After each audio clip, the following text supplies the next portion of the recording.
Hello, Fleet. First things first, wow, that first episode really took off. And since all of you seem to have liked it a lot, I'm going to make episode 2.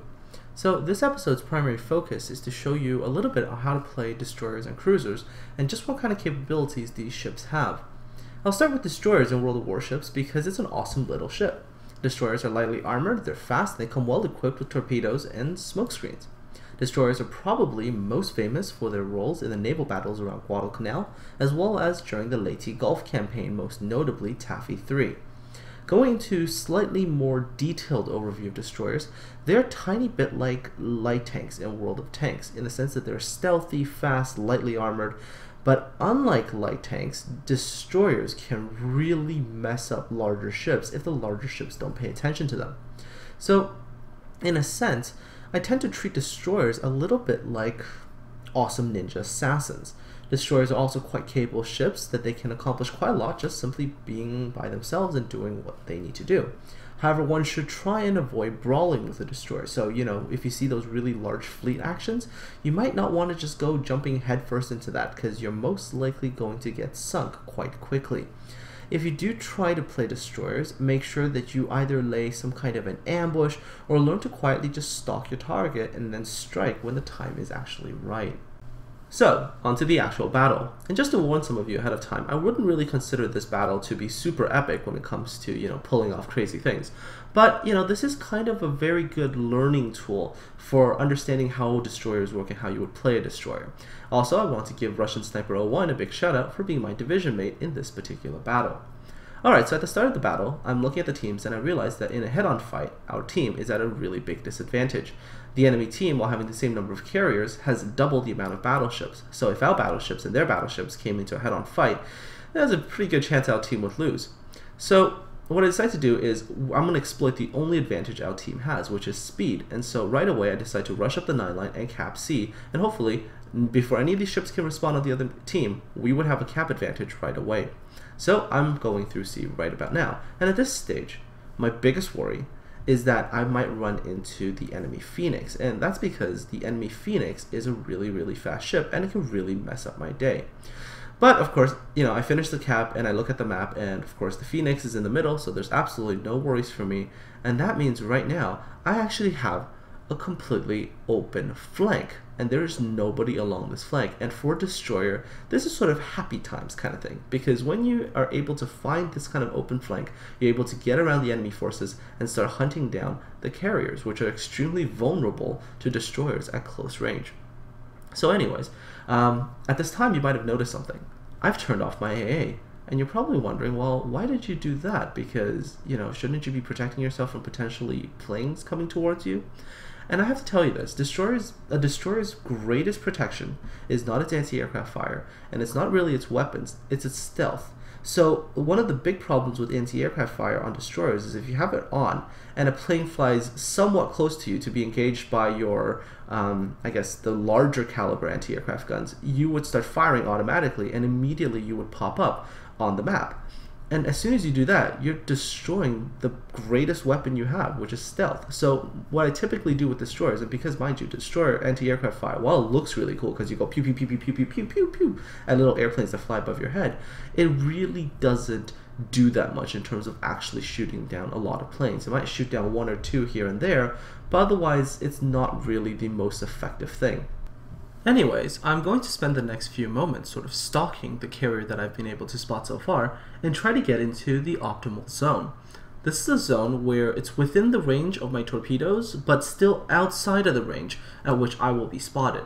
So for example, if I have 8-kilometer torpedoes, but my spotting range is, let's say, 6 kilometers, then I'll try to stay around 6.5, 7 kilometers and drop my torpedoes in, and hopefully if the capital ship, or actually any ship, doesn't really spot me, then I'll actually have a chance to hit them with torpedoes at long range. As I'm firing my torpedoes, I do realize that the enemy carrier is actually beginning to start to move, and this raises one of the big questions: am I actually spotted? And the answer is most likely no. And the reason why the carrier is running away from me is not actually running away from me at all. He's running away from Russian Sniper's cruiser, because Russian Sniper's cruiser has kind of gotten within range to actually start shooting at him, or at least really close to it. So the carrier is trying to pull some distance. Now, I look at the map carefully, and when I'm looking at the patterns of what the carrier is doing, and they have spent all their bombers bombing Russian's cruiser, which means that at this moment, both carriers' attack planes are on their way back or either rearming somewhere and haven't taken off yet. So this is the time where for at least the next minute or so, I am relatively safe from being attacked, even if I'm spotted. So I use this sort of 1 minute opening to close the range with these carriers and to get within lethal torpedo range. And lethal torpedo range means I'm so close that pretty much any torpedoes I launch will have a pretty high probability of hitting the target that I'm trying to aim for. While chasing the one lone carrier, I actually spot the other carrier as well. And what's even more awesome is that the other carrier is actually sailing directly towards me in my direction, which is amazing because with the closure speed of the two ships, that means I will close this distance significantly faster than I would chasing a carrier. Because while I'm chasing a carrier, let's say, and it's going at 33 knots, and I'm going at 38 knots, the closure rate's only about 5 knots, which is not very good. But if the other carrier is coming at me at, let's say, 20-something, 30 knots, and I'm going towards him at 30-something knots, it's great, because really quickly the distance shrinks. And of course, I get in within lethal distance, just around 4 kilometers, and I'm going to throw my torpedoes at him, and I'm going to let you listen to the satisfying sound of these torpedoes heading towards the target.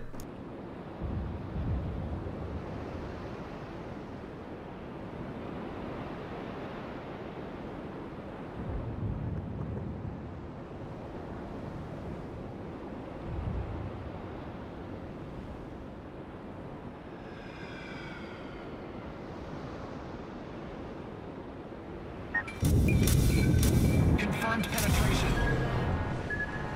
We've sunk an enemy aircraft carrier. Love that. Oddly, every single time I manage to do this, I do hear that little McDonald's jingle in my head. You know, the one that goes ba-da-da-da-da, I'm loving it. Anyways, that's one carrier down and just one more to go. So at this point in time, I do realize I made one tiny mistake, which is now that I do have planes swarming everywhere and I'm definitely spotted, I should have turned on my AA and maybe just try to shoot down 1 or 2 planes.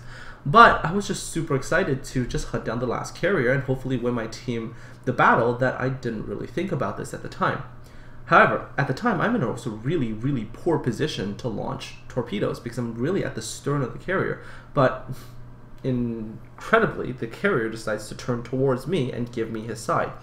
Now, there's 2 ways to do this. I could have turned and sort of gone the same parallel direction and launched my torpedoes that way, in which case I would have gotten maybe one good sort of torpedo strike before the carrier turned away, not giving myself a secondary option.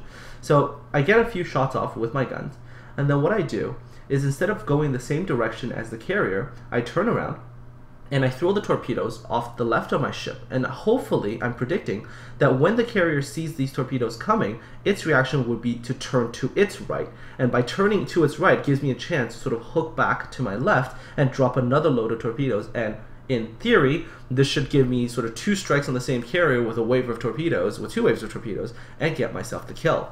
Now, see, this is exactly what happens. The carrier sees the torpedoes and immediately turns away from them, because who really wants to turn into a wave of torpedoes? Anyways, I still land some amazing hits, and the carrier does take significant amounts of damage. So as the carrier is starting to turn to its right, I turn to my left, and there you go. I'm able to sort of get my torpedoes within range again, and I'm able to launch a second strike. However, great idea, but I kind of screw up something, as you'll see in a minute. I fire off my torpedoes, and I'm thinking, oh gosh, this is a beautiful strike, and I'm going to get the kill with, with these torpedoes. And I'm still shooting with my guns because I want to, make sure I get some extra damage. And I hit with like 1 torpedo out of 6, and I realized why. Because when the carrier turned, and I had hit its engine or whatever the first time around, it wasn't turning very quickly, and so when it came out of its turn, it went faster, and that was my one mistake. I should, because the carrier regained speed, so I should have led the torpedoes just a little bit more, and then I would have gotten the kill. Still, I used my guns, finish it off, grab my team the victory, and get some pretty decent ribbons and experience while I'm at it. Now, onto my second favorite ship class behind carriers, the cruiser. I personally adore cruisers because I find them to be an extremely flexible ship class. They're fast, well-armed, have semi-decent armor, and in the case of the Japanese cruisers, the majority of them have torpedoes, which grant that extra bit of flexibility. American cruisers, while less flexible in certain types of engagements, are certainly a bit more durable than their Japanese counterparts. I'm personally driving one of my favorite cruisers right now, the Mogami. I love this ship because I find it to be very, very well balanced in terms of its weaponry. It's got 15 6.1-inch guns, which can be upgraded to 10 8-inch guns, although I personally am not a huge fan of the 8-inch setup. The 6.1-inch guns, for me, are amazing at taking out sort of every single class of ship, up to probably heavy cruisers, but it can still put a hurt on the battleships if you use it correctly. The Mogami also comes with 4 triple torpedo launchers, 2 on each side, that is capable of really putting the hurt onto larger capital ships. One thing to note about cruisers, though, is that the ammo choice for the targets is actually quite important. I personally tend to follow this rule where I use HE for destroyers and AP for everything else, although HE ammo is also perfectly viable for use against battleships because, hey, you can set them on fire, which really makes BB drivers unhappy. Same with carriers. If you set them on fire all the time, they're not really happy with you either. So, on to the battle. Before we get started though, I want to give a big shout out to Evil Dr. Tran, who was my division mate for this particular battle. He actually has a podcast that he dedicates to things World of Warships related, and of course when the NDA is fully lifted, he's going to be able to talk more about it. So for now, he's just talking about warships and other particular cool history stuff and things like that. So, it's called the Steel Savilcast. The link is in the description below. If you got some time, go check it out. Anyways, so up until this moment, I've just taken a few pot shots at the enemy DDs and have done some damage to them. As you probably could tell, HE ammo, for example, does a heck of a lot more damage to destroyers than AP ammo, unless of course you happen to hit a lucky spot and critically one-shot the person with AP. But generally speaking, HE ammo for destroyers. Now you'll also notice that the enemy destroyers, as well as the destroyers on a team, all did something kind of YOLO-y, where they all kind of rushed into the fleet engagement area and they all died quick, miserable deaths. So if you're going to play destroyers, you might really want to think about stalking, ambushing, flanking, rather than going head-on with the enemy fleet. Looking at the map, I spot 3 enemy battleships coming to the 1-2 line, and right now we've only got Evil Dr. Tran, myself, 1 other BB, and a cruiser along this line. This on paper is a really, really bad fight, because the 3 battleships outnumber our battleships, and really cruisers, if you don't know what you're doing with them, they can't do that much damage. So I do believe, on the other hand though, at least because I'm driving the cruiser, that we can win this fight because I understand and I have belief in the capabilities of this Mogami class cruiser. So what I do is I pick out the battleship I believe I can most easily kill and I start dumping 6.1-inch AP ammo into it as quickly as I can, and that is the enemy Congo. And if you can tell, even though I'm firing 6.1-inch AP ammo, if I'm hitting the right spots, I'm still doing decent amounts of damage. But you'll also notice that I'm doing one other thing. I'm closing the range down with the enemy battleships. And this is because if we are to have any chance of winning this fight, I have to be able to bring my torpedoes to bear into this fight. If I can kill one of the battleships and I can damage another one, then this fight might very quickly go from a 3-on-1 battleship engagement with 2 cruisers to a 3-on-1 where it's 2 cruisers and a battleship against only 1 sole battleship. Now the Congo, I have damaged as well as with my teammates. We've damaged quite badly, so I'm trying to finish them off as quickly as I can. And I do manage to put one in, very nice shot around right about now, and there goes the Congo. So the thing is now, I'm within range of the other battleships, but I can't really continue to get point blank with them because that's just making their lives too easy. So what I do, I fire off my torpedoes. But you see that I only managed to get 1 salvo off, and that's because that sinking Congo over there that I just sank had the ability to block some of my torpedoes and fire the other salvo. So instead, what I'm going to do is I'm going to turn my ship around and I'm trying to get into a bit of a safer zone because I have used one of my torpedoes, and if need be, I can bring the torpedoes on the other side of my ship to bear. But I don't want to be rushing too close to the battleship because that's asking for a death sentence. So I'm looking at my torpedoes, they're heading towards the Nagato, and I do manage to land 2 hits. These 2 hits are critical because they reduce the battleship's HP significantly, and he is very, very easily finished off by another salvo from our Nagato. And the fight that I was looking for, the 3-on-1, it has happened. There's now 1 enemy Nagato against 2 cruisers and 1 of our Nagatos, and this becomes a much, much more favorable fight for our team. And of course, me and the Mogami on our team, we're just sitting there and we're just launching everything we possibly can towards this Nagato. Now the enemy Nagato, at first, I couldn't believe it. I couldn't believe this. I'm like, what is he doing? And then I realized, yeah, the enemy Nagato actually stopped. Here's a pro tip, okay? No matter what happens, if you're in an engagement, do not stop. Don't do what this guy is doing. I would rather go head on, you know, and just close the distance than just stop, because once you are stopped, you are now an easy target for everybody, because I don't even have to adjust my lead. I just have to put my cursor in roughly the same space and just keep pressing my mouse button, and I will constantly be able to drop on damaging hits one after another. So if you are ever playing World of Warships, do not treat it like it's World of Tanks. Do not stop your ships, because your maneuverability and your ability to move is what's going to save your life. So as you can tell, this Nagato basically sat there and just got pounded to death by my shells and, you know, torpedoes from my team. This is not a smart thing to do. The single piece of bad news to come out after that really successful engagement was that 2 smart enemy destroyers had completely eluded our fleet and are now hunting down our carrier. And at this point, there's nothing we can do to save that carrier. It's a lost cause. None of us are going to be able to make it back in time. And one has to look at the tactical situation and think about what's the best thing to do in order to get a win. And right now, the biggest thing that we have, the problem that we have, is that we have a huge points deficit in terms of domination. We're down about 250, 260 points, and of course with the sinking of the carrier, it's going to become an even bigger deficit. So the only thing I can do in this Mogami right now is to quickly try and cap the 2 enemy cap points, which is A and B. Now of course we successfully managed to cap A, and we have to go cap B, because if we can take both these points, we can at least stop the bleeding when it comes to points. And the Mogami is amazing at doing these kinds of things because she is incredibly fast. Her top speed of 34.5 knots makes her a really effective capping ship. And it's one of the big reasons why I like cruisers over battleships, because a battleship, you go 25 knots or whatever, there's nothing you can do to change certain outcomes because you're too slow. You simply cannot get there fast enough to be a difference maker. Anyways, as I'm heading towards B, I spot the enemy Nagato and it's nearly at full health. And this is really bad. It's also heading towards B. So we no longer have air support because our carrier is gone. And, you know, I want to give my team the best possible chance to win this battle. And there's only really one way to do it. I have to use the Mogami's torpedoes to try and wipe out this battleship. Now, the Mogami's torpedoes is what gives it that ability to have that option to take on a battleship all by itself. Something that American cruisers do not, have. And that is why I love these Japanese cruisers. They have that extra degree of flexibility when it comes to dealing with capital ships. Anyways, I look at the map, and the battleship is heading straight down a gap between 2 islands to try to get to B as quickly as possible. So my plan now is to use my superior speed, because I know the Nagato only goes about 25 knots, is to use my superior speed to aim for a point around E5 where we're most likely to come out and, you know, be very close together. That gets me into sort of the lethal torpedo range. And I'm able to accomplish this mostly because of the Mogami's superior speed. Because again, at almost 34.5 knots, I mean, this ship is really fast and can really move. However, you also notice that I'm pointing my nose at him and I'm not pointing my side at him. And there's a really big reason for this. I know that the Nagato's main guns can put a real hurt on me if he hits the right spots. So I'm pointing my nose at him to give him the smallest possible profile to shoot at. And hopefully he doesn't hit any of my critical components.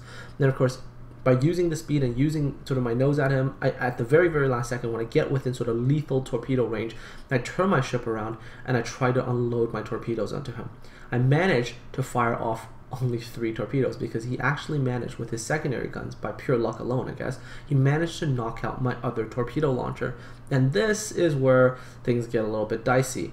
He could have killed me right then and there, but I'm just trying my best to, you know, turn my ship around, get my other torpedo launchers into the right position, and to fire off my last 6 torpedoes, because I know I'm going to die. There is no question about it. I just need to know if I can take down this Nagato before I die, because if I can take out this Nagato, our team has a great chance of winning. So, you know, I'm pretty much dead. I know I can't even turn my guns around fast enough. I managed to dodge a wave of torpedoes from the enemy destroyer, which is a great thing. So there I go, die. But those torpedoes are right on track, and I actually managed to hit the Nagato. And there you go. Multiple hits, and the Nagato sinks. And that is why I love these cruisers. They are so flexible, they can do so many different things, and they're really effective if you use them correctly against all kinds of ships.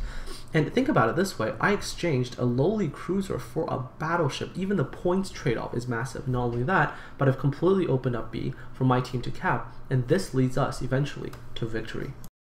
So I just wanted to show you the final damage panel. I did about 134,000 damage in that Mogami, so hopefully that gives you a sense of what cruisers are really capable of pulling off in the World of Warships game. And that's all, folks, for this episode. Don't forget to check out the previous episode if you haven't seen it already about battleships and carriers. Aside from all that, I'll hopefully have another episode lined up within the next day or two that's about more carrier gameplay, because that is my favorite class of ship. Aside from all that, I hope you all have a fantastic day, and I'll see you all in the high seas soon.